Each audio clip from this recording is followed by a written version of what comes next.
I'm going to share what exactly happened to me. I was 18 years old when I got married. And this thing I'm sharing for the very first time on an international level.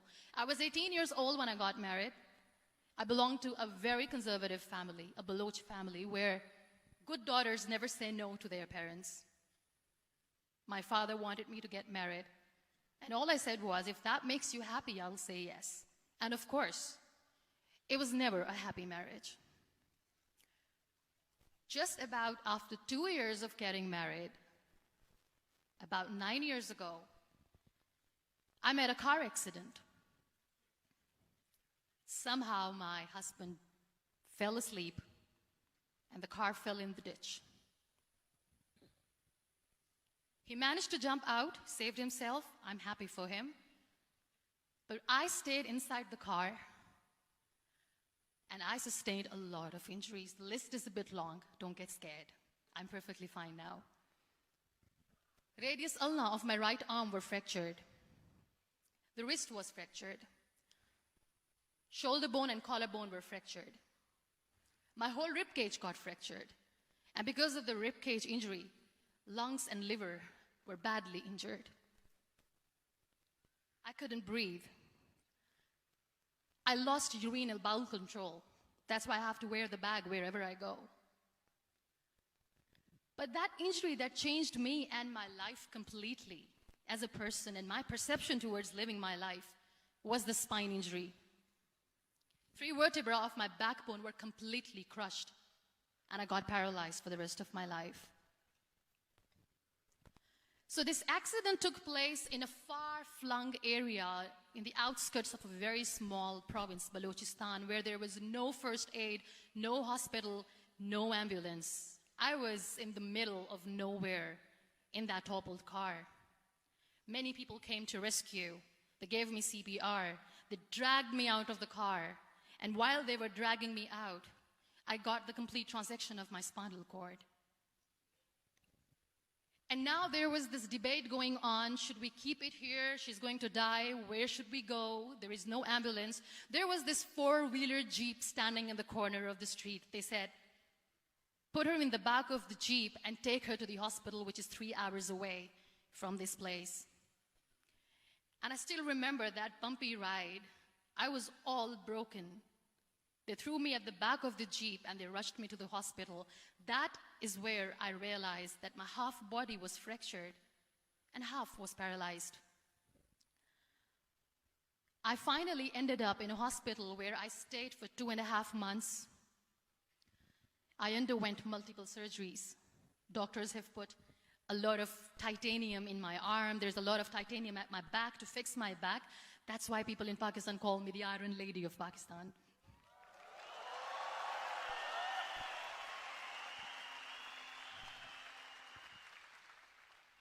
Sometimes I wonder how easy it is for me to describe all this all over again.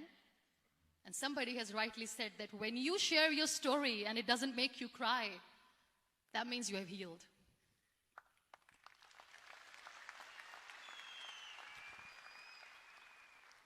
Those 2.5 months in the hospital were dreadful. I will not make up stories just to inspire you. I was at the verge of despair. One day, doctor came to me and he said, well, I heard that you wanted to be an artist, but you ended up being a housewife. I have a bad news for you. You won't be able to paint again because your wrist and your arm are so deformed, you won't be able to hold a pen again. And I stayed quiet. Next day, doctor came to me and said, your spine injury is so bad, you won't be able to walk again. I took a deep breath and I said, it's all right.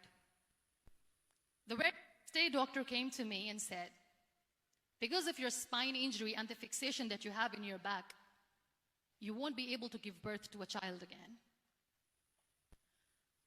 That day, I was devastated.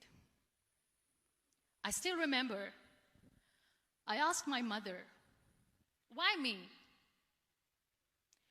And that is where I started to question my existence. Why am I even alive? What's the point of living? I cannot walk, I cannot paint. Fine, I cannot be a mother. And we have this thing in our heads, being women, that we are incomplete without having children. I am going to be an incomplete woman for the rest of my life. What's the point? People are scared. They think I will get divorced. What is going to happen to me? Why me? Why am I alive? We all try to chase this tunnel. We all do this because we see light in the end of the tunnel, which keeps us going. My dear friends, in my situation, there was a tunnel that I had to roll on, but there was no light. And that is where I realized that the words have the power to heal the soul. My mother said to me, "This too shall pass. God has a greater plan for you. I don't know what it is, but He surely has."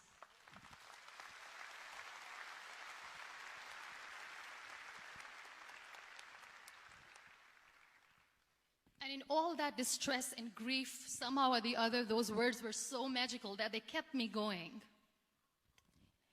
I was trying to put that smile on my face all the time, was hiding. It was so hard to hide the pain, which was there. But all I knew was that if I will give up, my mother and my brothers will give up too. I cannot see them crying with me. So what kept me going was, one day I asked my brothers, I know I have a deformed hand, but I'm tired of looking at these white walls in the hospital and wearing these white scrubs. I'm getting tired of this. I want to add more colors to my life. I want to do something. Bring me some colors. Bring me some small canvas. I want to paint.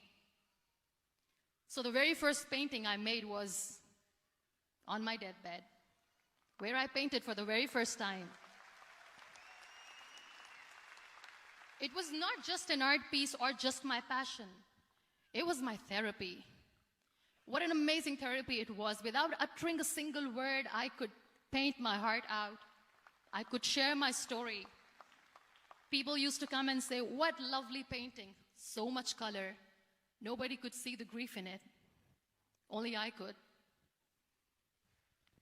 So that's how I spent 2.5 months in my hospital, crying, never complaining or whining, but painting. And then I was discharged, and I went back home. And I went back home, and I realized that I have developed a lot of pressure ulcers on my back and on my hip bone. I was unable to sit. There were a lot of infections in my body, a lot of allergies. So doctors wanted me to lie down on the bed straight for not 6 months, for not 1 year, for 2 years. I was bedridden, confined in that one room, looking outside the window, listening to the birds chirping, and thinking maybe there will be a time when we'll be going out with the family and enjoying the nature. That was the time where I realized how lucky people are, but they don't realize. That is the time where I realized that the day I'm going to sit, I'm going to share this pain with everyone to make them realize how blessed they are, and they don't even consider them lucky. There are always turning points in your life. There was a rebirth day that I celebrated.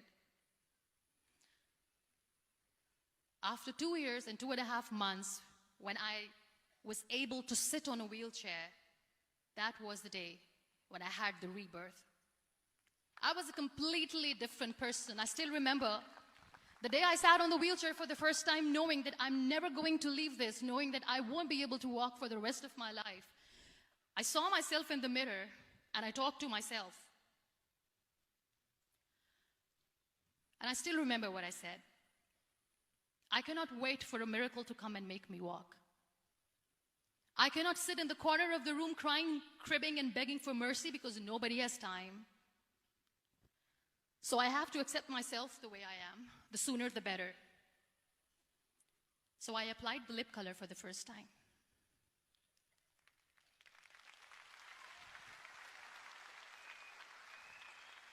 And I erased it. And I cried. And I said, what am I doing?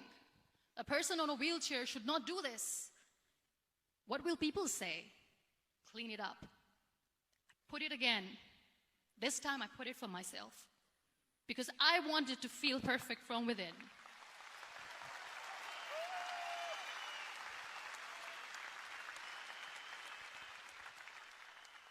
And that day I decided that I'm going to live life for myself. I am not going to be that perfect person for someone. I am just going to take this moment and I will make it perfect for myself. And you know how it all began? That day I decided that I'm going to fight my fears. We all have fears. Fear of unknown, fear of known, fear of losing people, fear of losing health, money. We want to excel in career, we want to become famous, we want to get money. We are scared all the time. So I wrote down one by one all those fears, and I decided that I'm going to overcome these fears one at a time. You know what was my biggest fear? Divorce. I couldn't stand this word. I was trying to cling on to this person who didn't want me anymore, but I said no. I have to make it work. But the day I decided that this is nothing but my fear, I liberated myself by setting him free.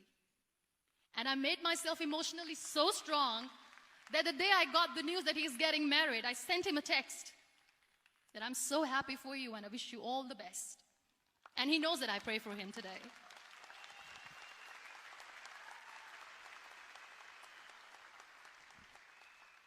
My biggest fear, number 2, was I won't be able to be a mother again. And that was quite devastating for me. But then I realized there are so many children in the world, all they want is acceptance. So there is no point of crying, just go and adopt one. And that's what I did. I gave my name in different organizations, different orphanages. I didn't mention that I'm on a wheelchair, dying to have a child. So I just told them that this is Muniba Mazari and she wants to adopt a boy or girl, whatsoever, but I want to adopt a kid. And I waited patiently. 2 years later, I got this call from a very small city in Pakistan. I got a call and they said, "Are you Muniba Mazari? There is a baby boy and would you like to adopt?" And when I say yes, I could literally feel the labor pain. I said, yes, I am going to adopt him. I am coming to take him home.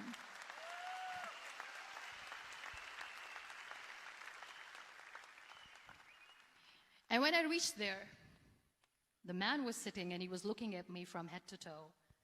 And in back of my head, I kept thinking that, oh my God, he's going to say she's on the wheelchair, she doesn't deserve it. How is she going to take care of him? And I looked at him and I said, do not judge me because I'm on the wheelchair. But you know what he said? He said, I know you will be the best mother of this child. You both are lucky to have each other.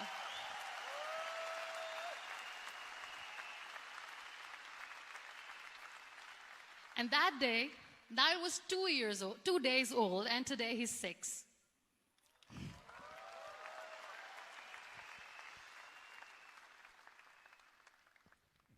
You'll be surprised to know another bigger fear that I had in me.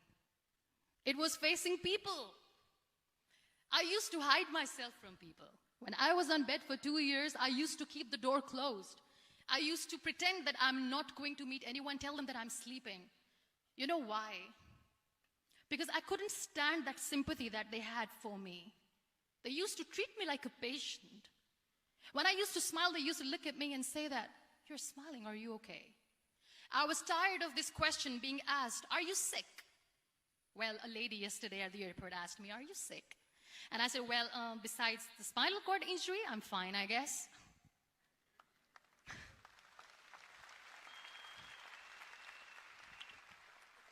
But those are really cute questions. They never used to feel cute when I was on the bed. So I used to hide myself from people, knowing that, oh my God, I'm not going to see that sympathy in their eyes. It's all right.